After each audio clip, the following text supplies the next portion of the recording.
My dear friends, तो कैसे हैं आप लोग। आप सभी अच्छे होंगे। तो आज मैं लाया हूँ बीएड सेकेंड ईयर का टॉपिक है कोऑपरेटिव लर्निंग। कोऑपरेटिव लर्निंग के बारे में हम यहाँ पे पढ़ेंगे। सो कोऑपरेटिव लर्निंग का मीनिंग क्या होता है? सहयोग करना, सहयोग करके सीखना। ये जो कोऑपरेटिव लर्निंग है या तो 8 मार्क्स का आ सकता है या फिर 4 मार्क्स का हमारा आ सकता है। तो इसमें हम क्या क्या पढ़ेंगे? इसमें हम पढ़ेंगे कोऑपरेटिव लर्निंग, इसके गोल्स, इसके क्या फ़ायदे हैं और सारी चीज़ें सीखेंगे। उससे पहले हम एक चीज़ करेंगे कि अगर बाय चांस पेपर में आ जाए कि कैसे करना है, अगर बाय चांस पेपर में आ जाए तो हम वो कैसे लिखेंगे। तो देखो, सबसे पहले हमें क्या लिखना है? सबसे पहले हमें डिफाइन करना है। क्या करना है? डिफाइन करना है। डेफिनेशन दे दी कोऑपरेटिव लर्निंग की कि हाँ भाई कोऑपरेटिव लर्निंग ये होता है, इसमें ये सब होता है। ठीक है, उसका एक एग्जाम्पल दे दो, उसमें बच्चे क्या करते हैं, डेफिनेशन दे दी प्रॉपर तरीके से। ठीक है, उसके बाद क्या बताओ? उसके बाद एग्जाम्पल दे दिए तुमने, फिर तुम चाहे फिर गोल्स लिख दो, गोल्स लिख सकते हो। ठीक है, एडवांटेज लिख सकते हो। ठीक है, बेनिफिट लिख दो, एग्जाम्पल लिख दो, और भी कुछ चीज़ें हैं वो मैं इसमें बताऊंगा। फ्लो चार्ट बना दो, अगर फ्लो चार्ट बना सकते हो तो बहुत अच्छा होता है। फ्लो चार्ट से टीचर जब ही समझ जाता है कि बच्चा क्या लिखना चाह रहा है, और क्योंकि टीचर के पास इतना टाइम तो होता नहीं कि वो एक एक लाइन को चेक करेगा, तो भाई फ्लो चार्ट ज़्यादा अच्छा होता है। जब मेरे भी एग्ज़ाम थे मैं भी बनाता था, मेरे भी फर्स्ट ईयर के जब एग्ज़ाम थे फ्लो चार्ट बनाया, मुझे बेनिफिट हुआ था। ठीक है, तो क्या कर रहा है, पहले गाइडलाइंस लिख दिया आपने, और फिर कोऑपरेटिव लर्निंग गाइडलाइंस मैंने यहाँ पे लिख दी है कि डेफिनेशन, फ्लो चार्ट, गोल्स वगैरह लिख दो। देखो, कोऑपरेटिव लर्निंग में क्या है, बच्चे एक साथ बैठ जाएंगे, या फिर जैसे ये यहाँ पे ये फोटो दिख रही है आपको कि भाई इसमें क्या है, बच्चे बैठे हुए हैं, बच्चे बैठे हुए हैं और क्या कर रहे हैं, एक दूसरे की हेल्प कर रहे हैं।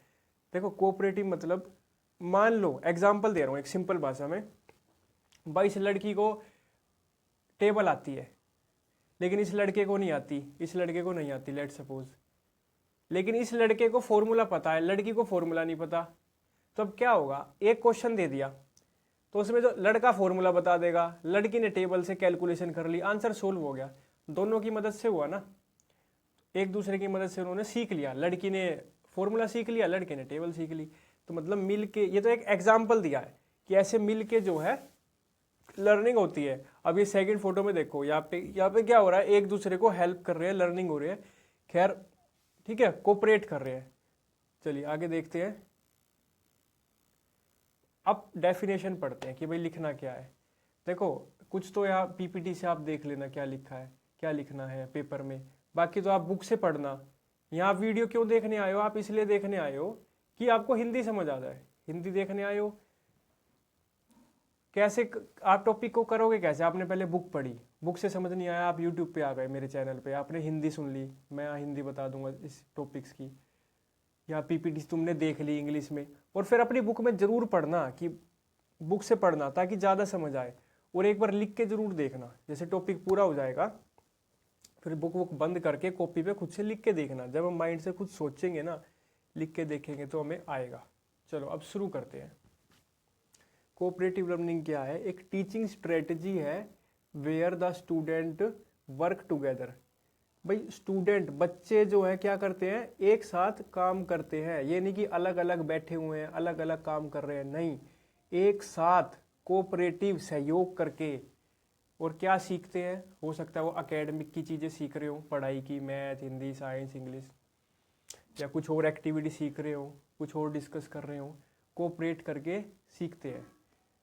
भाई आप खुद बताओ, मान लो हम कोई 4 बच्चे बैठे हैं आपस में ग्रुप में, वो किसी एक टॉपिक पे बात कर रहे हैं, तो एक बच्चा कुछ और, एक बच्चा अपने पॉइंट रखेगा, दूसरा बच्चा अपने पॉइंट रखेगा, तीसरा अपने, चौथा अपना। तो चारों की नॉलेज आ गई ग्रुप में। अब वहाँ से वो कंक्लूजन निकालेंगे, है ना।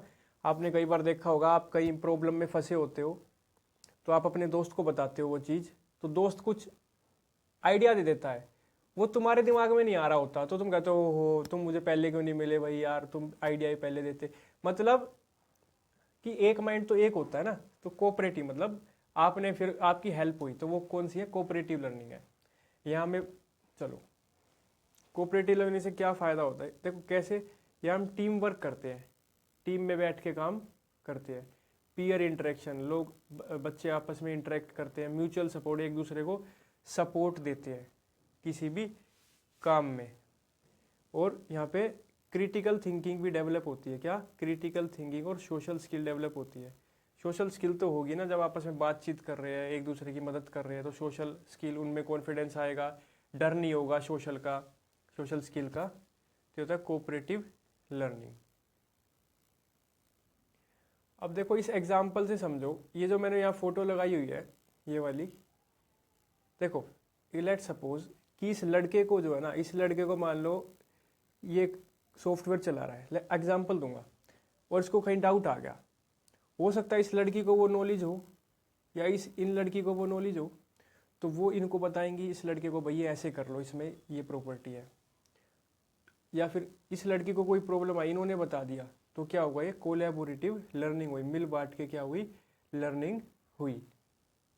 या दूसरा एग्जाम्पल देख लो, मान लो ये कोई वीडियो देख रहे हैं ये तीनों मिलके, वहाँ कोई क्वेश्चन आया, अब ये तीनों मिलके सोचेंगे, तीनों के माइंड में अलग अलग आंसर आएंगे, है ना। तो अगर अलग अलग आंसर आएंगे तो वो फिर सोच के जो है इनकी जो है समझ ज़्यादा अच्छी होगी कि अलग अलग फैक्टर आए हैं और सबको ये फैक्टर को ध्यान में रख के उस चीज़ का आंसर देंगे। तो कोलैबोरेटिव लर्निंग। अब देखो गोल तो कॉमन ही होता है ना भाई, गोल तो कॉमन होता है। मान लो टीचर को कोई टॉपिक समझाना है तो वो तो सबको समझ आना चाहिए, टॉपिक तो सभी के लिए एक ही है, कॉमन गोल होता है। तो बच्चे एक साथ बैठ के काम करते हैं एक गोल को अचीव करने के लिए, या टीम वर्क बढ़ता है, कम्युनिकेशन अच्छी होती है, प्रॉब्लम सॉल्विंग एबिलिटी आती है। यहाँ पे एक्टिव पार्टिसिपेशन भी होता है। एक्टिव पार्टिसिपेशन होता है, नॉलेज रिटेंशन होती है।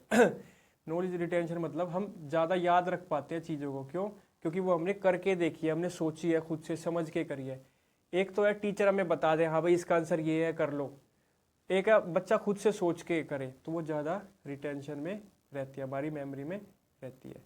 चलिए आगे देखते हैं भाई। अच्छा, इसके और क्या बेनिफिट्स है? कुछ बेनिफिट और देख लो कि भाई इसमें टीम वर्क करना सीखते हैं, कम्युनिकेशन करना सीखते हैं, क्रिटिकल थिंकिंग, ये बात हो गई, क्रिटिकल थिंकिंग, प्रॉब्लम सॉल्विंग सीखते हैं।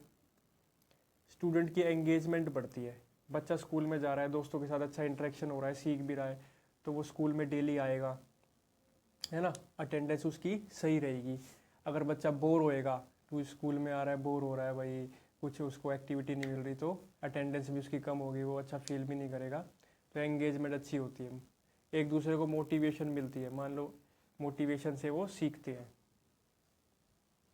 एक दूसरे की मदद करते हैं, ठीक है। यहाँ लीडरशिप क्वालिटी आती है, सोशल स्किल्स आती है। लीडरशिप कैसे भाई, कि ग्रुप में बैठे हुए हैं, तो अगर कोई एक पर्सन औरों को लीड कर रहा है, उनको समझा रहा है, तो उसमें अच्छा फील होता है उसमें, हाँ भाई मैंने इनकी हेल्प कर पाया, या कोई और समझा रहा है, तो लीडरशिप क्वालिटी क्या होती है? डेवलप होती है। और क्या बेनिफिट्स है? और बेनिफिट्स क्या है कि पॉजिटिव लर्निंग एनवायरनमेंट बनता है। नेगेटिव का तो कोई चीज़ हो नहीं रही है, नेगेटिव चीज़ें तो कोई हो नहीं रही, बच्चा खुशी होता है आपस में डिस्कशन करके कुछ चीज़ें निकाल के, ठीक है। और स्टूडेंट खुद से सीखने की कोशिश करता है, रिस्पॉन्सिबिलिटी। यहाँ हम इससे फ़ायदा ये होता है हम बच्चों को कि वो खुद से सीखने में जो है उसका माइंड वैसे काम करने लगता है। एक तो है भाई टीचर पे डिपेंड है कि टीचर हाँ आएंगे, ये बताएंगे, ये क्वेश्चन कराएंगे, तब हम करेंगे। एक हमने बच्चों को छोड़ दिया, ये क्वेश्चन, टीचर ने क्वेश्चन बोला और बच्चों से कहा भाई सोचो, तो यहाँ पे क्या होता है कि या वो खुद से सोचना उसको आएगा, हाँ भाई मुझे खुद से आंसर निकाल सकता है, उसमें ये कॉन्फिडेंस आएगा, ठीक है। रिलेशनशिप अच्छे होंगे स्टूडेंट्स के बीच में। थर्ड पॉइंट क्या है? रिलेशनशिप अच्छे होंगे स्टूडेंट के बीच में। Complex concept through discussion. अब देखो डिस्कशन करेंगे, बच्चे आपस में बैठ के डिस्कशन करेंगे, तो भले ही कॉम्प्लेक्स कॉन्सेप्ट हो, भाई कॉम्प्लेक्स हमारे माइंड में ही होता है। मान लो एक बच्चे को कॉम्प्लेक्स लग रहा है, दूसरे को नहीं लग रहा, तीसरे को लग रहा है, चौथे को नहीं लग रहा, तो जिसको नहीं लग रहा वो समझाएगा उनको, भाई ये तो ऐसे है सिंपल, तो दूसरों के माइंड में भी आएगा, हाँ भाई ये तो सिंपल था, हम ही डर रहे थे, हम ही कॉम्प्लेक्स लग रहा था। तो डिस्कशन से भले ही कितना भी कॉम्प्लेक्स कॉन्सेप्ट हो, जब वहाँ इंसान का जो माइंड लगता है, बच्चों का माइंड लगेगा तो वो सोल्व हो जाएगा, और नहीं होगा तो टीचर से हेल्प लेंगे। तो बेनिफिट क्या क्या है भाई? लर्निंग एनवायरनमेंट अच्छा मिलता है, स्टूडेंट रिस्पॉन्सिबिलिटी समझते हैं अपनी, रिलेशनशिप अच्छे होते हैं, डिस्कशन होती है जिससे वो अच्छे से अच्छा कंसेप्ट समझ जाते हैं। अब देखो रियल लाइफ, अब बच्चा हमेशा स्कूल में तो रहेगा नहीं, बाहर भी निकलेगा स्कूल से, शाम को ट्यूशन कहीं भी जाएगा या फिर अपने घर पे भी काम करेगा। तो रियल लाइफ सिचुएशन में है ना, उसको टीम वर्क करना आ जाता है। बाहर जाएगा तो वो शाई फील नहीं करेगा, क्योंकि स्कूल में वो पहले ही कोऑपरेट अपने स्टूडेंट के साथ, अपने दोस्तों के साथ करता है, शेयर करता है, कंसेप्ट सोल्व करता है। तो बाहर भी उसको टीम वर्किंग आएगी, कि वो टीम में काम करना आएगा। ये नहीं कि उसको आइसोलेशन की फीलिंग, आइसोलेशन जैसी चीज़ वो फील नहीं करेगा। तो जो है टीम वर्क जो है उसको करना आ जाएगा। ठीक है, आगे चलते हैं।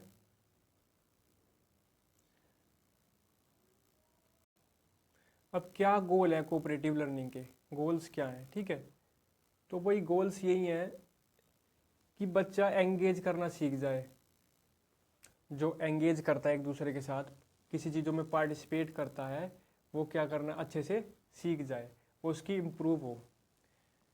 ठीक है, टीम वर्क को फोस्टर, टीम वर्क का बढ़ावा देते हैं, कोलैबोरेशन, एक दूसरे की मदद करने को बढ़ावा देते हैं। ये नहीं कि यहाँ से ये चीज़ हटती है कि भाई जो दूसरे की इंसल्ट वगैरह करते हैं वो थोड़ा कम हो जाता है, और एक दूसरे की मदद करना सीखते हैं। हमने पढ़ लिया। और क्या गोल है कि बच्चों की कम्युनिकेशन स्किल्स अच्छी हों। बहुत से बच्चे होते हैं अपने आप को एक्सप्रेस नहीं कर पाते, है ना, कम्युनिकेशन नहीं कर पा रहे। इसके कारण हो सकते हैं या तो उनको अपॉर्चुनिटी मिल रही, या फिर उनका कॉन्फिडेंस लो है, तो वो प्रॉब्लम यहाँ पे सोल्व हो जाती है। ठीक है, प्रॉब्लम सोल्व करना उनको अच्छे से आने लगता है, उनमें कॉन्फिडेंस आता है। तो एक गोल है कि बच्चों का कम्युनिकेशन स्किल अच्छा हो, है ना, कोऑपरेटिव लर्निंग से। और क्या गोल है भाई कोऑपरेटिव लर्निंग का? कि सेल्फ कॉन्फिडेंस आए बच्चों में, लीडरशिप की क्वालिटी आए, कॉन्फिडेंस में रहे बच्चा, हाँ भाई मुझे भी कुछ पता है। और इससे और क्या गोल है कि बच्चा जो सीख रहा है ये नहीं हो कि 2 दिन बाद ही भूल जाए, उसको नॉलेज क्या रहे, रिटेंशन रहे। अगर वो खुद से करके सीखेगा, डिस्कस करेगा, तो रिटेंशन उसको रहेगी। भाई पीयर डिस्कस कर रहे हैं आपस में, तो नॉलेज रिटेंशन होगी। तो यही कुछ गोल है। क्या क्या गोल है मैं रिपीट कर देता हूँ आपके लिए, कि भाई स्टूडेंट की एंगेजमेंट बनी रहे, स्टूडेंट एंगेज करे क्लास में। ये नहीं है कि आया है और अकेला बैठा हुआ है, नहीं, पार्टिसिपेट करे दोस्तों के, मतलब अपने क्लासमेट के साथ, और लर्निंग करे। दूसरा, टीम वर्क उसको आए, कोलैबोरेशन करना आए। ठीक है, प्रॉब्लम सॉल्विंग चीज़ें आए, कम्युनिकेशन उसकी अच्छी हो, कोई कुछ पूछ रहा है सर वो बता पाए, उसमें इतना हो कॉन्फिडेंस, सेल्फ कॉन्फिडेंस उसका अच्छा हो। ये गोल है कि बच्चों को लीडरशिप क्वालिटी सिखाएं, ये उसका गोल है कोऑपरेटिव लर्निंग का। कोऑपरेटिव लर्निंग का क्या है, ये गोल है। ठीक है, और ये भी गोल है कि भाई जो बच्चा सीख रहा है वो लंबे समय तक रहे, नॉलेज रिटेंशन रहे। तो ये सब हमारे गोल्स हैं। इसके बाद आगे देखते हैं, है ना। तो ये हमारा कोऑपरेटिव लर्निंग के गोल है। आप कंफ्यूज मत हो ना कि पीयर ट्यूटरिंग और अभी पीयर ट्यूटरिंग और कोऑपरेटिव लर्निंग में क्या डिफरेंस है ना।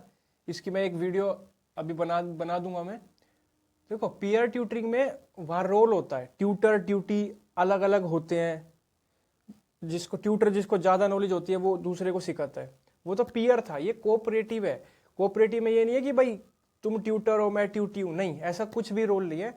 यह सब कोऑपरेट करके सीखते हैं, सब अपने को एक्सप्रेस करते हैं, अपनी नॉलेज को एक्सप्रेस करते हैं, मिल के सीखते हैं। ठीक है, पीयर ट्यूटरिंग में तो 1-to-1 इंस्ट्रक्शन था, यहाँ पे ऐसा नहीं, यहाँ पे सब मिलके ग्रुप में काम करते हैं। अब देखो आगे, अब क्या है, अब इसी के अंदर है ये जो बता रहा हूँ ना, पीपीटी चल रही है, आप ये सारे टॉपिक ऐसे ही ले सकते हो कि भाई गाइडलाइंस क्या होनी चाहिए, बेनिफिट क्या है, गोल्स क्या है। तभी तो लंबा होगा क्वेश्चन, हमें पता है या तो 4 नंबर का आएगा या 8 नंबर का आएगा। ठीक है, तो थोड़ा सा अच्छा लिखना है। और मैं एक बात और बताना चाहता हूँ कि भाई जरूरी नहीं, जैसे अब आपको ये टॉपिक समझ आ गया, टॉपिक समझ में आ गया, तो जरूरी नहीं है कि आप ये एज इट इज ये लाइन ही लाइन लिखो, रटो इनको, नहीं, आप खुद से भी बना के लिख सकते हो, है ना। पेपर में खुद से भी बना के लिख सकते हो। कई बार ये होता है भाई हमने एज इट इज बुक की राइटिंग लिख दी, बुक की एकदम से वही सारी चीजें लिख दी, तो उसमें क्या होता है, कई बार डाउट भी हो जाता है टीचर को कि भाई कहीं ये रट के आया फिर चीटिंग करिए, तो अपनी लैंग्वेज का भी यूज़ करें। बुक इसकी जो इम्पोर्टेंट टर्म्स है वो तो यूज़ करनी है, जैसे टॉपिक्स तो यूज़ करने ही करने हैं, लेकिन ये नहीं एज इट इज़ सब कुछ ही हमें बुक से उठा के लिख दिया, बिल्कुल बुक छाप दी पेपर में जाके, ठीक है। और चलिए आगे देखते हैं। अभी यहाँ पे हम guidelines for teacher for cooperative learning, भाई टीचर के लिए क्या क्या गाइडलाइंस है, टीचर क्या क्या क्या मदद कर सकता है कोऑपरेटिव लर्निंग में। तो देखो, एक तो वो ग्रुप फॉर्मेशन करा सकते हैं। टीचर क्या करेंगे भाई, ग्रुप फॉर्मेशन कराएंगे, बच्चों का ग्रुप बनाएंगे। और ग्रुप भी कैसा बनाएंगे, ग्रुप ऐसा बनाएंगे मिक्स स्किल का, mix skill mix ability, mix बच्चे अलग अलग एबिलिटी उनमें है, उनको एक साथ बिठा दिया। अब फायदा क्या होगा, उसकी स्किल दूसरे बच्चे सीख लेंगे, दूसरे की बच्चे वो एबिलिटी सीख लेंगे। इसका एग्जांपल दूं, मान लो एक बच्चे को पंजाबी आती है, एक बच्चे को इंग्लिश आती है और बाकी को हिंदी आती है। तो हमने एक ऐसा ग्रुप बनाया, पंजाबी हिंदी इंग्लिश तीनों को एक ग्रुप में डाल दिया, एक ग्रुप में डाल दिया। अब क्या होगा, एक दूसरे से वो भाषा सीखेंगे। तो वही कह रहा है कि मिक्स एबिलिटी का ग्रुप होना चाहिए, ये नहीं कि एक ही एबिलिटी का। वो भाई 3 से 5 मेंबर का ग्रुप बना दो, है ना। ज़्यादा बड़ा करेंगे ग्रुप तो हो सकता है शोर शराबा करें वो, है ना, नॉइस करें। अच्छी कोलेबोरेशन के लिए, हाँ भाई अगर कुछ सीखना ही है तो भाई 3 से 5 का मेंबर बहुत है ग्रुप का, ठीक है। टीचर को रोल देने चाहिए बच्चों को। थर्ड पॉइंट क्या है, टीचर रोल देगा कि भाई हाँ आप फैसिलिटेटर हो, कोई रिकॉर्डर बना दिया, कोई टाइम कीपर बना दिया, मतलब सबको अलग अलग काम दे दिया। मान लो कोई प्रोजेक्ट है कि भाई अब टीचर ने कहा हाँ भाई आपको ये काम करना है, आपको पीपीटी बनानी है, आपको इस बच्चे को ये इन्फॉर्मेशन स्टोर करनी है, इस बच्चे को ये लिखना है, सभी को रोल देना चाहिए यहाँ पे, तभी अच्छे से होगी। तो टीचर का फर्स्ट क्या है, क्या रोल है भाई, ग्रुप फॉर्मेशन। टीचर जो है क्या कर, कैसे क्या गाइडलाइन है, उनको ग्रुप फॉर्मेशन करना चाहिए, वो भी मिक्स एबिलिटी का, ठीक है। आगे देखते हैं। सेकंड है क्लियर ऑब्जेक्टिव्स। क्लियर ऑब्जेक्टिव्स में क्या है कि भाई टीचर को उनको बताना चाहिए उद्देश्य कि तुम ग्रुप में बैठे हो तो क्यों बिठाया है आपको, आपको क्या सीखने के लिए बिठाया है, ठीक है। उनको जो भी स्पेसिफिक लर्निंग गोल्स है, मान लो टीचर ने कोई क्वेश्चन दे दिया या कुछ प्रोजेक्ट दे दिया, कुछ एक्सपेरिमेंट दे दिया, तो टीचर को ये भी बताना चाहिए कि भाई आप जब ये सीखेंगे आपको मैं आपसे ये पूछूंगा, ताकि बच्चा खुद से ही उसका आंसर फाइंड कर ले, ठीक है।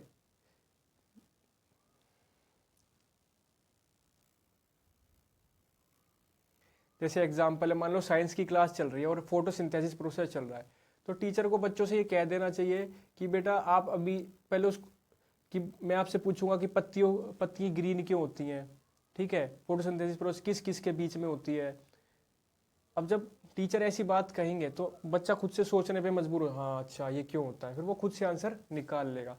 तो लर्निंग गोल क्लियर होने चाहिए भाई, क्या क्या सीखना है, ठीक है।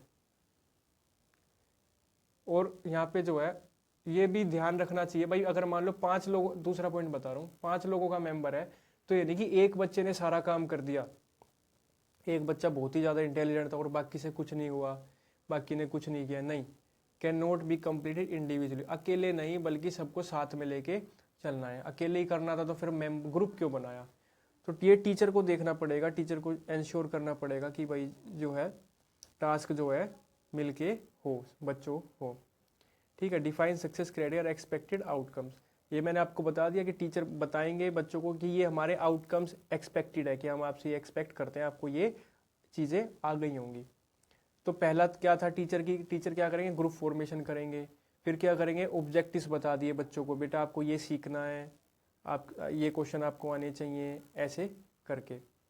और टीचर किस चीज़ का ध्यान रखते हैं कि इफेक्टिव कम्युनिकेशन हो, क्या हो, इफेक्टिव कम्युनिकेशन आए बच्चों में। टीचर बढ़ावा देंगे, एनकरेज करेंगे कि एक दूसरे को सुनो, एक्टिव लिसनिंग करो, एक दूसरे का जो डिसीजन है उसकी रिस्पेक्ट करो। ये नहीं कि किसी ने अपनी बात रखी, उसने अपनी सोच को रखा उस टॉपिक से, तो हमने उसको बड़ा इंसल्ट करा, हे तू तो ऐसा सोचता है, ये तो गलत है, ये तो गलत है, तू गलत है, ऐसा नहीं। हो सकता है वो गलत हो, वो अपना पॉइंट रख रहा है, उम्र के साथ हर कोई बड़ा होता है, बस हम अच्छे से हम उसको करेक्ट कर सकते हैं, हाँ भाई मैं ये सोचता हूँ तुम ये सोचते हो, फिर एक मिल के जो है एक फाइनल डिसीजन निकलता है। तो टीचर को ध्यान रखना एक दूसरे की बात बच्चे सुने, एक दूसरे का रिस्पेक्टफुल डिसीजन ले, ठीक है। Teach students how to give constructive feedback. Teacher ही स्टूडेंट को बताएंगे कि एक दूसरे को हम फीडबैक देते हैं ना, एक दूसरे को फीडबैक कैसे देना है। किसी में कोई कमी है और मान लो किसी की राइटिंग खराब है, तो दूसरे दोस्त ने कहा अरे ऐसे कर ले, तू पेन को ऐसे पकड़ा कर, आपने स्कूल में देखा, तू पेन को ऐसे पकड़ा कर, तू ऊपर से पकड़ा कर, मैं तो ऐसे लिखता हूँ। तो ये फीडबैक ही होते हैं एक तरह से कि उसको उसकी हेल्प करी, है ना। मान लो किसी को कवर चढ़ाना नहीं आ रहा कॉपी पे कवर, वो तो दूसरा दोस्त क्या कहेगा, अरे इसको ऐसे करना, इसको ऐसे फोल्ड कर, वो करके दिखाता है। तो ये एक तरह से क्या होते हैं, एक तरह से फीडबैक या उनकी हेल्प होती है, ठीक है। अच्छा, और टीचर को इन चीज़ों का भी देखना चाहिए कि भाई बाय चांस डिस्कशन में कोई कन्फ्लिक्ट हो जाए, कोई लड़ाई झगड़ा तो नहीं होगा, अगर कन्फ्लिक्ट जैसे बहस हो जाती है कि नहीं मैं सही हूँ तुम गलत हो, नेगोशिएशन हो जाए, तो वो नेगोशिएशन एक हद तक अच्छी है, एक तरह से ब्रेनस्टॉर्मिंग हो रही है, फायदा ही हो रहा है, नेगोशिएट कर रहे हैं, नहीं भाई मैं तो ऐसा मानता हूँ इस टॉपिक के बारे में, वो कहेगा नहीं ऐसा होता है, फिर टीचर उनको बताएंगे सही क्या है। ये ठीक है, लेकिन लड़ाई झगड़ा ना हो, है ना, कॉन्फ्लिक्ट्स को उनका टीचर सोल्व करे, उनके फिर डाउट को क्लियर करे। आगे social and team work skills. भाई टीचर और क्या ध्यान रखते हैं और क्या सोचते हैं टीचर कि बच्चों का क्या हो, सोशल और टीम वर्क स्किल हो, तो इस तरीके से उनको देखना है। लीडरशिप प्रमोट हो, डिसीजन मेकिंग आए बच्चों में, कॉन्फिडेंस आए, कन्फ्लिक्ट रिजोल्यूशन हो, कॉन्फिडेंस आए, कन्फ्लिक्ट रिजोल्यूशन उनको आए। पेशेंस, अडेप्टेबिलिटी इन ग्रुप सेटिंग। अब देखो ग्रुप में है, एक ग्रुप में अलग अलग तरह के लोग रहते हैं, किसी में कोई तो सबको एक जल्दी से इतना रहना नहीं आता ग्रुप में, ना, किसी की कैसी सोच है, किसी की दूसरी की अलग सोच है, सोच अगर सेम नहीं भी हो रही, एक अगर मैच नहीं खा रही, तो बच्चा सोचता है थोड़ा सा वो अपने आप को ज़्यादा प्रूव करना चाहे या दूसरा अपने आप को, तो वो चीज़ ठीक है एक हद तक, मैच एज के साथ वो बढ़ेगी, लेकिन बच्चों में पेशेंस भी होना चाहिए। हाँ भाई तुम अपनी बात रख सकते हो, है ना, ये नहीं हो कि एक दूसरे को बोलने ही नहीं दे रहे, तो टीचर वो भी चीज़ सिखाते हैं बच्चों को, बेटा पेशेंस, धैर्य रखो, अडेप्टेबिलिटी, ग्रुप में कैसे रहते हैं, ग्रुप सेटिंग्स, ठीक है, कैसे बिहेव रखना चाहिए, ठीक है।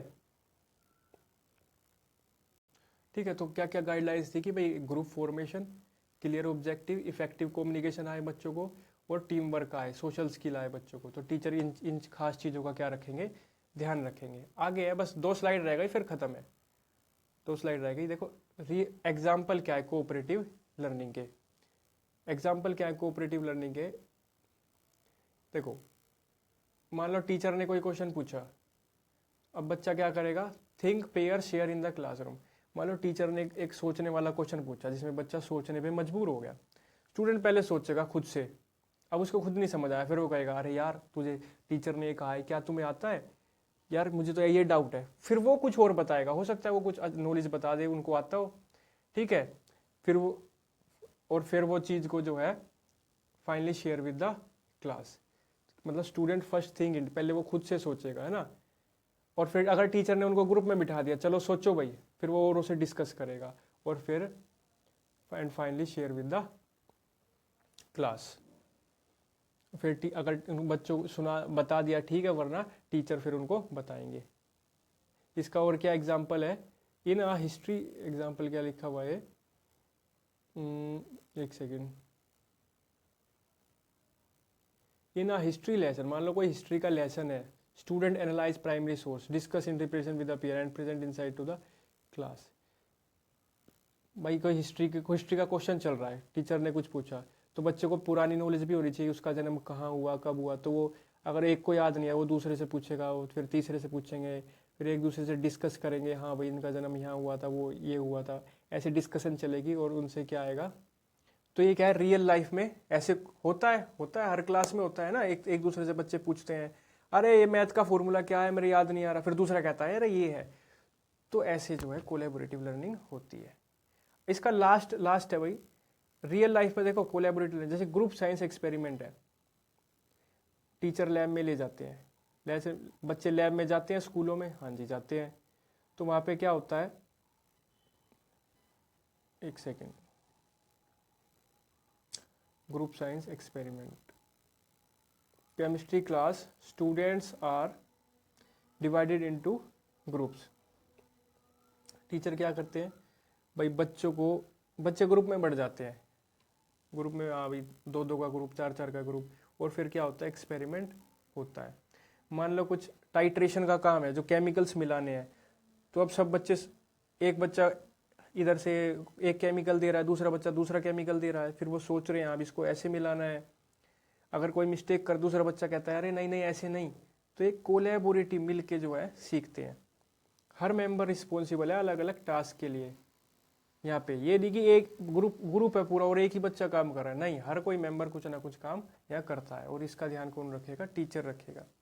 मान लो कोई केमिकल है, केमिकल नापना है भाई, टीचर ने कहा ये इतना केमिकल डालो, एक्सपेरिमेंट करो, तो एक बच्चे ने मेजर कर दिया, एक बच्चे ने रिकॉर्डिंग कर दी, एक बच्चे ने ऑब्जर्वेशन कर दी, एनालाइज कर दिया, रिजल्ट करते थे ना, जैसे टाइट्रेशन करते थे बचपन में 6th-7th क्लास में, तो केमिकल लेना होता था, ये इतना लिया, ये इतना लिया, फिर उसकी रिजल्ट लिखे, पिंक कलर कब आया, तो काम बढ़ जाती है मेंबर में, और ये सब एक दूसरे से मिलके सीखते हैं। और बाई चांस 1-2 बच्चों को समझ नहीं आया भाई क्या चल रहा है, तो वो अपने दोस्तों से पूछेगा यार मुझे ये समझ नहीं आया, फिर अगर उसको पता है तो वो बताएगा।